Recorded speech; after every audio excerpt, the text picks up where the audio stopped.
Hello everyone, my name is Donal Murphy. I'm a student intern at MSD Animal Health, and today I'll be taking over day 2 of Day in the Life of a Vet in conjunction with Excel Vets. So this morning I'm on my way down to Mulcair Veterinary Clinic in County Limerick. I'm going to meet the team and see how we get on. Good morning, you're all very welcome to Munster, to Cappamore in County Limerick, to Mulcair Veterinary Clinic. My name is Sean Coffey. I'm one of the vets here at Mulcair Veterinary Clinic. Mulcair Veterinary Clinic is a mixed practice. We have 11 vets that work here. It's mainly a farm animal practice, but we also have a substantial companion animal practice as well. Our practice is based in 2 little villages or towns, one here in Cappamore in County Limerick and the other just across the border in Newport, County Tipperary. So we'd like to welcome you all here today and hope you enjoy following our vets. You'll meet quite a few of our vets as we travel around today, and hopefully you'll see lots of companion animals and small animals during the day. This is Mary Louise Ryan. She's one of our vets here at Mulcair Veterinary Clinic. She's just going to give us a quick explanation on how the spring has been going so far here in the Mulcair region. I suppose this year was a bit unusual in how good February was weather-wise. It was very quiet, the cows were out of grass, things went really well for guys. Early calvers all got out and got going very quickly. I suppose then when March came along and the snow came, cattle to go back in again, cows under pressure, we had a lot of big herd outbreaks of disease. It made for a tough spring on farmers and for us, I suppose. And now we're kind of tidying those up and getting into the pre-breeding side of things, which is keeping us quite busy as well. This is our shop here in Cappamore. As you can see, there are both a mixture of companion animal products as well as farm animal products. And we have Susan and Adele here who are working on the reception, taking calls both from farmers and companion animal clients. We'll just very quickly bring you a quick walk. There's somebody in our consulting room here at the moment now with Anna Nolan, one of our vets. There's dogs barking down here. This is just another consulting room with for x-raying as well. This is our laboratory here, and we obviously have these IDEX machines for doing companion animal bloods where you can get results instantaneously. We also do hundreds of fecal analysis here every year. It's very important now, given the fact that we have to be careful in the wormers that we use. We also, when we're analysing our fecal samples, we don't use the new modern technologies, we use the old-fashioned methods, because we need to pick up wound fluke as well as liver fluke, as well as roundworms, because the area around the Mulcair can be a very wet region and we need to see what liver fluke we have. So we do it the old-fashioned way and just count the eggs. Our veterinary nurses are very good at doing that. We also do culture and analysis of milk samples, so if you have a cow with mastitis, they can grow the bacteria here to see what best treatment can be used. So we're going to meet Liam O'Dea and Niall Lysett at a farm where they're going to do some pre-breeding scanning and they're going to examine some cows. As we drive along here, we are going from the Cappamore side of the practice, which is mainly, I suppose, dairy. There's more focus on dairying in the Cappamore end of the practice in County Limerick, over to Newport in County Tipperary, where there is more of a focus perhaps on suckling. It's an intensive agricultural region around here. The land is quite heavy. There is no grain grown. We don't have that many sheep, so there's a lot of cattle around here. So this little bridge here is the border between, we're going from Limerick into County Tipperary. So you're all very welcome to the Premier County. My name is Liam. I'm working with Mulcair Vets and we're here with Tom's farm today.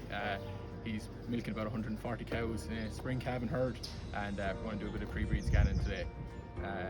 So basically with the pre-breeding scanning, it's a job we're doing more and more of, kind of routine work this time of the year. We're basically scanning cows that are calved about 42 days and they haven't been seen bulling by the farmer. So he's been watching for the last couple of weeks, and the majority of what we'll see today is probably February calvers, maybe a couple of early March calvers that he's been watching but hadn't seen any signs of bulling since the calf, so that's what we'll be examining today. We're here now to do a bit of pre-breeding scanning here, and I suppose there's a large number of benefits of why you do it. Suppose detecting these cows who are not sighting or have irregular cycles Early on, it gives you a chance of an intervention, so you're getting ahead of the problem before time moves on. So you're trying to get these cows back in calf as quickly as possible. So I suppose, as I said, the main reason you'd scan them is if they haven't been seen bulling and they're calved about 6 weeks. Any cow that has held a cleaning, any cow that you're seeing coming into heat at not we'll say on 21 days, be it an infrequent or too frequent amount times in the meantime, maybe any cow that's in poor body condition or had a hard calving or anything like that. So those are the usual ones that will be selected for a pre-breed scan. Right, so we're starting off and we're just ultrasound scanning the womb first, and then we go over. We have a check at the right ovary, have a check at the left ovary. The main things we'll be looking out for here usually will be an endometritis, so which would be like an infection of the womb post calving. Other things we'll be looking for is cysts, other abnormalities like that, and estrus cows that aren't cycling at all. So those are the main things that we're looking for. We normally check for when you're hopping in behind these cows is just to see if there are any signs of them skint around the back, because sometimes you will hop in and they will have been bulling. They might have either been missed by the farmer or else they could be coming in just when you're coming to do the job. So that's one thing we check. My name is Niall Lysett. I'm a veterinary assistant at Mulcair Vets, and today I'm just down at Thomas Ryan's place to do a few rumenocentesis, just to take a look at the ruminal microflora and seeing what's going on basically. So the process is basically we'll put a few cows up the chute and I will just ruminal tap, say 4 or 5 cows, and I'll put it on a slide, the ruminal fluid, and we'll just take a look at the microflora and hopefully we'll see a few swimming around and we'll be happy enough. Okay, so we just had the first cow in here for rumenocentesis. So basically the point I go into ruminal tap, I just find the patella and I go straight across the last rib and backhand's breadth, and then I just clip off clean and go straight in with needle, and 99% of the time you get a nice sample, and we'll give a look at that on the microscope then afterwards. This is your ruminal fluid after a successful tap. Nice colour, nice consistency, kind of a greeny yellowy colour is usually kind of what you're looking for. So the next step is I am going to use a urine dipstick, and this will tell me the pH of the ruminal fluid. So normal ruminal fluid pH, you'll be looking maybe 6.5 to 7 is ideal. 6, you'll be worried about subclinical acidosis, and 5.5 then you've clinical acidosis. So the next step then I'll put it on a slide, and which I'll use the microscope for, and I'll just look at the microflora. So this will allow me to differentiate between a wide microflora and fully, if they're not good on the sample, why they're not good. So basically, generally speaking, there's only 2 causes why your microflora wouldn't really be there on the sample. That's generally mycotoxins or acidosis. So your dipstick will allow you to differentiate. Okay, so we're all just finished up with the ruminal taps there, and all went well. We got good samples and interesting findings. So in terms of pH, they were all 7, which is bang on normal, so that's brilliant. And then in terms of what I saw on the microscope was all normal gut microflora swimming about adults and juveniles. So we're happy enough with the results. If we weren't happy with the results, so if we saw no microflora, that would be directly affecting cows' performance in terms of milk yield and disease status. So it would be something to look for your vet contact and take another proper look at it. And yeah, that's it. So this is Millie. She had a broken canine tooth. That's the big sharp tooth on the top. So we removed that last week by raising a flap and taking out the broken tooth, and then replacing the flap, and we just put some sutures in. And the reason we do that is that those broken teeth can be quite sore, so it's best if they are removed. But we're just going to do a blood sample to check his thyroid function, to check his kidney function, and different other things like liver glucose and things like that. Just an overall check for a geriatric cat. Hiya, my name's Kira and I'm a vet here in Mulcair Vets in Newport, and here we have Leslie. So she was out for a walk with her owner and she picked up a tick which she removed using this little tick remover. Ticks are really prevalent this time of the year because it's getting nice and warm and people are out and about a lot more with their pets. So it was just on her little head here, so we made sure that we took out the head and the leg so that there was none of it left behind. ticks do spread different infections like Lyme disease. So what we're going to do now for Leslie is send her home with a little spot on that basically will mean that she, if she picks up any more ticks, they'll just fall off her. It's easy because she doesn't have to take a tablet, and it'll last 12 weeks. So Mulcair Veterinary Clinic, along with 27 other independent practices, are a member of XL Vets. And XL Vets is a group of veterinary practices that cooperate, communicate and collaborate together to enhance the way we work and the way we do things, and also strive for excellence in practice. This summer we are building a new clinic which will open in the next 6 weeks to 8 weeks or so. Also, Natasha Mitchell of iVet and Fiona McKeever, her resident, will come working in this new clinic. So I just want to show you around very, very briefly.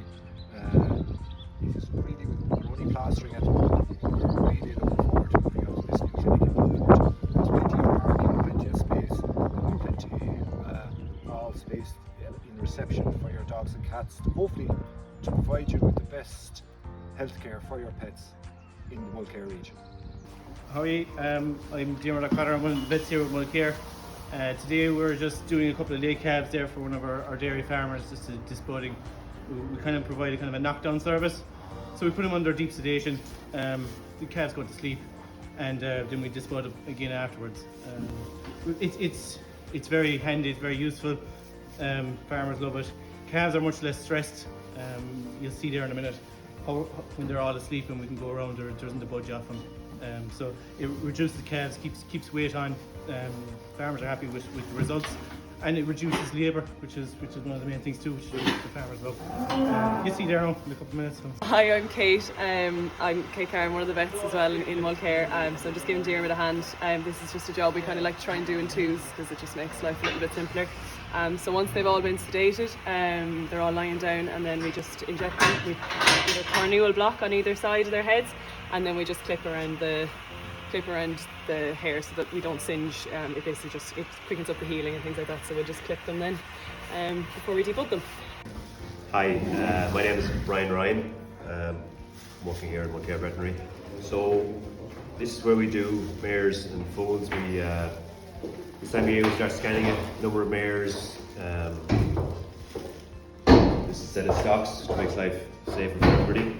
This particular mare, she's a typical mare in this area. She's an Irish sports horse and has a very nice 8-day-old foal with her. And the owner wants to know when this mare is ready to cover, hopefully to produce the next baby. So I find the horses this time of year works in very well, as in the cattle work is starting to ease off and horse work is starting to increase, so it's a nice mixture. Safety is very important, so this is the most important piece of kit we have as regards to doing these horses a safe set of stocks. So with the email uterus, she's nicely closed down, which is great. So there's a big follicle on the left hand side. This is an egg. It's measuring 45 mil, so yeah, she's bang on. So she's going to go to the horse tomorrow morning. Hi, this is Maxwell, called Max. Max is a 3-month-old little beaver terrier, which is an unusual type of Yorkie terrier. So he's here today. He's had his full vaccinations for distemper, hepatitis, leptospirosis, adenovirus before Margaret got him, but he hasn't been vaccinated for canine cough. So that's what we're going to do today. We're seeing more and more canine cough in recent years. It used to be associated with going to kennels, but now we recommend that any dog that meets other dogs should be vaccinated for canine cough and boosted annually. Hi, I'm Michal from Mulcair Veterinary. Today we're doing a hernia operation on a February born Frisian heifer calf. She's going to be a replacement for the herd, so we're just going to try and tidy this up. There's a small defect in the body wall, but a bit of momentum bowel and part of the bowel are getting stuck in it, so we're going to, for her own benefit and for the farmer as well, and cosmetically we're going to clean this up and we'll keep you posted throughout. So we've opened into the hernia and we clear down to the hernia ring and we cut back all the excess tissue where the gut was falling into, and then once we have that cut we'll suture it back together and bring her body walls close together. So I have closed the hernia now with the body wall, and now I'm using some dissolvable suture material to close the soft tissue around the hernia, and then I'll use some non-absorbable sutures on her skin, and they'll be taken out in 10 to 14 days. Beautifully. Considering I like the top part page on my hand. So this is Harry. Harry is a little 10-month-old wild kitten that a man wants to adopt. He's very keen to know if the cat has feline leukemia. So we're going to, before we do anything to him, we're going to test him for feline leukemia. Now he's a little bit wild, so we had to sedate him in order to take a blood sample. So I've taken the blood and we'll run the test now. If that's negative, then we're going to neuter him and vaccinate him and worm him, and he's going to go to his nice home. So we're reading the test now, and everybody's familiar with the COVID test, so everybody's able to read these now. One line means negative for both FELV and negative for FIV, so that's good news for the kitten. So he's off to a new home. So we're going to do a bull breeding soundness examination here on some pedigree Angus bulls. They're going for sale in the coming weeks. These bulls are 12 to 13 months, so we always routinely test them before going to sale. So first of all, I'll examine the bull's testicles, make sure they're the correct size for his age. I'll palpate the testicles and then carry out an internal examination before then collecting a semen sample and examining the semen for motility and morphology. So when we've collected the sample from the bull, we assess the sample grossly to the colour of it and consistency of it, and then we examine it on the microscope. So first of all, we examine for gross motility, so that's all of the sperm moving together, and we then look for the individual sperm swimming in straight lines. So first of all, we assess gross motility.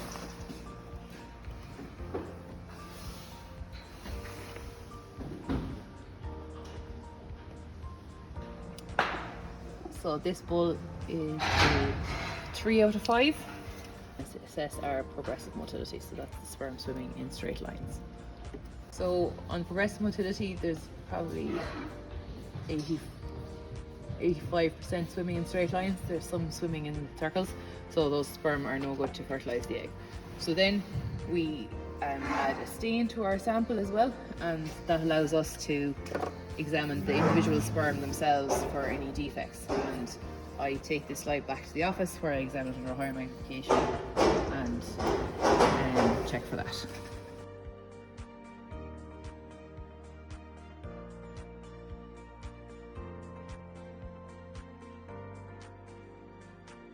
So that calving there was a limousine cow that was calving. Everything seemed normal to the farmer. She just wasn't progressing, so we handled her and found that the head was back. So I gave her an epidural and got a head rope on the calf's head, which was turned back on beside his body. Unfortunately, the calf was dead and has been dead, I'd say, for a little while. So once we got his head righted, then we put on some pressure with the calving jack and gradually progressed him out and got him out without too much difficulty. Brian, thanks very much for having me today. It was a brilliant experience getting to go around to everyone. Brilliant experience seeing what you all do. Perspective, what do you think for the veterinary industry would be the biggest challenge, even here in Mulcair? So certainly the biggest challenge, one is that everyone talks about when I meet them, is retaining staff. All kinds of staff, but particularly veterinary personnel. Look, personally here, I've been blessed over the years. I've always worked with great people, and thankfully at the moment we have a great team, and we're not short of vets at the moment. And I think farming and veterinary often get a lot of bad press, and I think farming and veterinary are both very good careers if done properly. And the trigger for both professions at the moment is staff ability.